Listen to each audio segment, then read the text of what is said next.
नमस्कार. बघा, पंचायत राजमधील कलम 243 खूपच महत्त्वाचं आहे. कारण त्या 243मध्ये भरपूर सब कलम आहेत.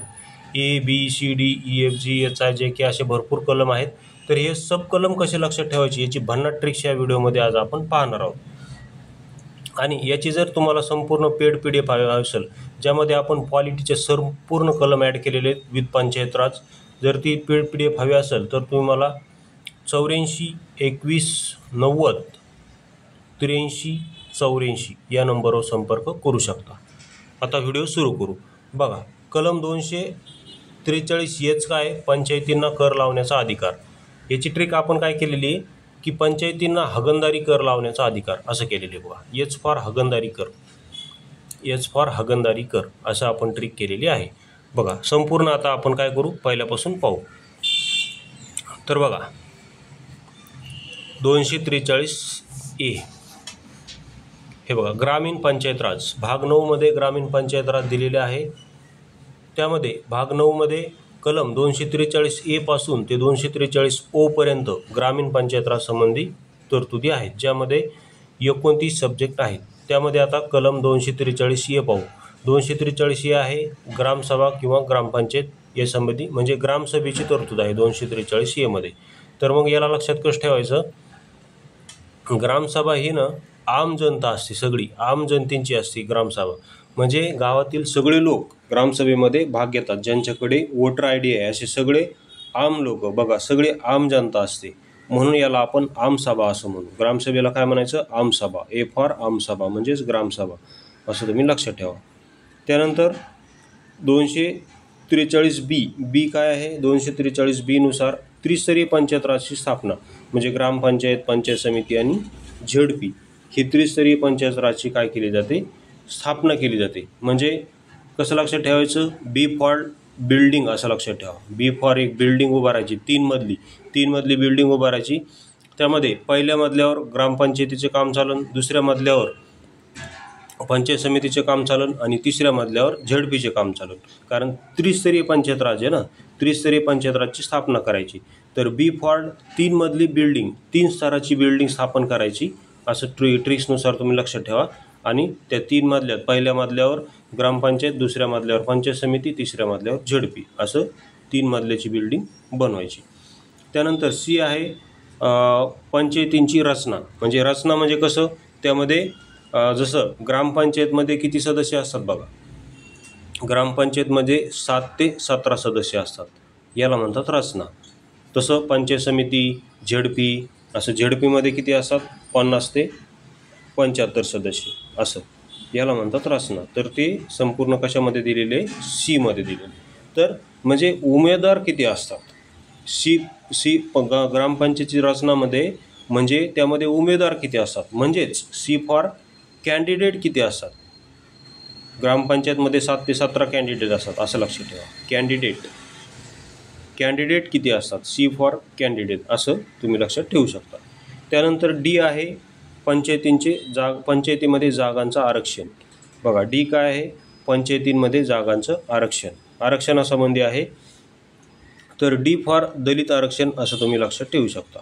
काय लक्षात ठेवणार, D फॉर दलित आरक्षण असं तुम्ही लक्षात ठेवू शकता. ओके. त्यानंतर E आहे पंचायतींचा कालावधी. म्हणजे ग्रामपंचायतीची स्थापना किंवा पंचायत समिती, ZP यांची स्थापना झाली की ते पुढे 5 वर्षापर्यंत कार्य करतात. ग्रामपंचायतीची म्हणजे त्यांची ज्यावेळेस पहिली सभा होते, पहिली बैठक, तर पहिल्या बैठकीच्या तारखेपासून पुढे 5 वर्षापर्यंत त्यांचं कार्यकाळ असतो. तर हे कसं लक्षात ठेवायचं, E फॉर एक्सपायर म्हणजे 5 इयर नंतर ते काय होतं, एक्सपायर होतं. आणि E हा 5 हा ABCD नुसार किती नंबरला येतो, E हा 5 नंबरला येतो. मग असंही लक्षात ठेवा, ABCD नुसार E 5 नंबरला येतो आणि 5 वर्षानंतर त्यांचा कार्यकाळ संपतो आणि परत नवीन निवडणुका घेतल्या जातात. म्हणून E फॉर एक्सपायर लक्षात ठेवा. किंवा 5 हा आकडा 5 नंबर, E हा आकडा 5, E हे अक्षर 5 नंबरला येते ABCD नुसार, असं पण तुम्ही लक्षात ठेवू शकता. त्यानंतर F आहे अपात्रता, म्हणजे सदस्य म्हणजेच कॅन्डिडेटचे अपात्रता. F फॉर अपात्र आहे. तर F फॉर फेल असं लक्षात ठेवा. F फॉर फेल म्हणजे एखादा सदस्य पडला, अपात्र ठरला सदस्य होण्यासाठी, तो पात्र नाही ठरला, फेल झाला, असं आपण लक्षात ठेवू शकतो. त्यानंतर G आहे पंचायतीचे अधिकार प्राधिकार आणि जबाबदाऱ्या. जीमध्ये काय आहे? अधिकार, प्राधिकार आणि जबाबदाऱ्या. तर हे जीनुसार आहे, म्हणजे जे 29 सब्जेक्ट आहे ते 29 सब्जेक्टबद्दल कार्य करण्याचं काय आहे? अधिकार आहे. तर याला कसं लक्षात ठेवायचं? ग्रामपंचायत कार्यालयात ची मूर्ती बसून गणेशोत्सव साजरा करण्याचा काय आहे? अधिकार आहे, असं लक्षात ठेवा. जी फॉर गणेशोत्सव साजरा करण्याचा अधिकार प्रत्येक ग्रामपंचायतीला आहे, असं आपण लक्षात ठेवू शकतो. त्यानंतर येच आहे पंचायतींना कर लावण्याचा अधिकार. आपण आज ज्याच्या अगोदरच पाहिलं की येस फॉर हागणदारी कर लावण्याचा अधिकार, असं आपण इथं ट्रिक्सनुसार लक्षात ठेवू शकतो. येस फॉर हागणदारी कर लावण्याचा अधिकार. बघा, अशा ट्रिक्स जर तुम्हाला संपूर्ण पॉलिटी पंचायत राजची PDF हवी असेल, ज्यामध्ये संपूर्ण कलमांच्या ट्रिक्स आपण बनवलेले आहेत, तर परत एकदा सांगतो, नंबर 84 21 90 83 84 या नंबरवर संपर्क करू शकता. त्यानंतर आय आहे वित्त आयोगाची स्थापना. बघा, आय काय आहे? वित्त आयोगाची स्थापना. आय आहे वित्त आयोगाची स्थापना, ही राज्यपालाद्वारे केली जाते. बघा, याला कसं लक्षात ठेवायचं? वित्त फॉर इन्कम आयोग असं आपण म्हणू, कारण इन्कम म्हणजेच काय? वित्त. मग आपण याला इन्कम आयोगाची स्थापना असं म्हणू. त्यानंतर जी आहे लेखापरीक्षण, तर याला आपण लेखाजोखा असं म्हणू. काय म्हणायचं? लेखाजोखा ठेवणे. जे फार जोखा, लेखाजोखा असं आपण त्याला बनवू शकतो. त्यानंतर के आहे निवडणूक, त्यालाच काय म्हणू आपण? पुढणूक म्हणून, नुसतं पुढणूक म्हणायचं. के फॉर पुढणूक म्हणजेच निवडणूक. त्यानंतर एल आहे पंचायत राजच्या सर्व तरतुदी केंद्रशासित प्रदेशाला लागू असणे. तर उदाहरणार्थ पंचायत राजच्या सर्व तरतुदी या लक्षद्वीपला लागू असणे असं आपण म्हणू शकतो. कारण एल फॉर लक्षद्वीप असं आपण म्हणू, कारण लक्षद्वीप हे काय? केंद्रशासित प्रदेश. म्हणजे पंचायत राजच्या संपूर्ण तरतुदी या लक्षद्वीपला लागू असणे असं आपण म्हणू शकतो. त्यानंतर यम आहे काही क्षेत्रांना पंचायत राजच्या तरतुदी लागू नाहीत. यमनुसार काही क्षेत्रांना पंचायत राजच्या तरतुदी या लागू नाहीत. तर कुठे नाहीत? तर M for Meghalaya, M for Mizoram आणि त्यानंतर नागालँड ह्या 3 राज्यामध्ये नाहीत. यम फॉर 2 लक्षात ठेवा, मेघालय, मिझोराम तसेच नागालँड्समध्ये ह्या 3 राज्यामध्ये, आणि पश्चिम बंगालच्या फक्त दार्जिलिंग जिल्हा आणि मणिपूरचा डोंगराळ भाग यामध्ये काय? हे तरतुदी लागू नाहीत. आणि जर त्या लागू करायच्या असतील तर तो अधिकार कोणाला आहे? संसदेला आहे. त्यानंतर एन आहे विद्यमान कायदे आणि पंचायती अस्तित्वात राहणे.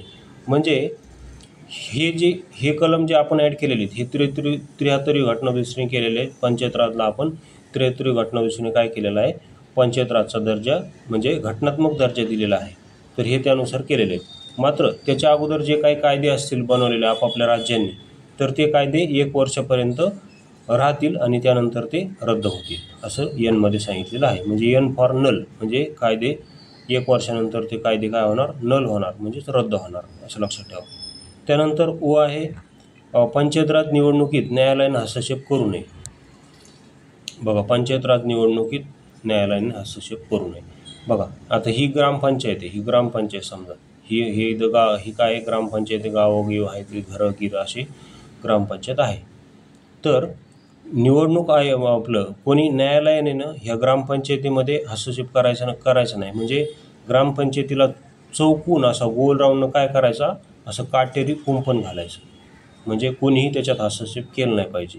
निवडणूक आयोग नाही, तसेच न्यायालय, कोणीही हस्तक्षेप केला नाही पाहिजे. म्हणून ओ फॉर असं काटेरी कुंपण, असं गोल चौकून असं लक्षात ठेवू शकतो आपण. तर अशा प्रकारे आपण संपूर्ण ट्रिक्ससह PDF बनवलेली जर हवी असेल तर 84 21 90 83 84 या नंबर संपर्क करू शकता. व्हिडिओ पाहिल्याबद्दल धन्यवाद.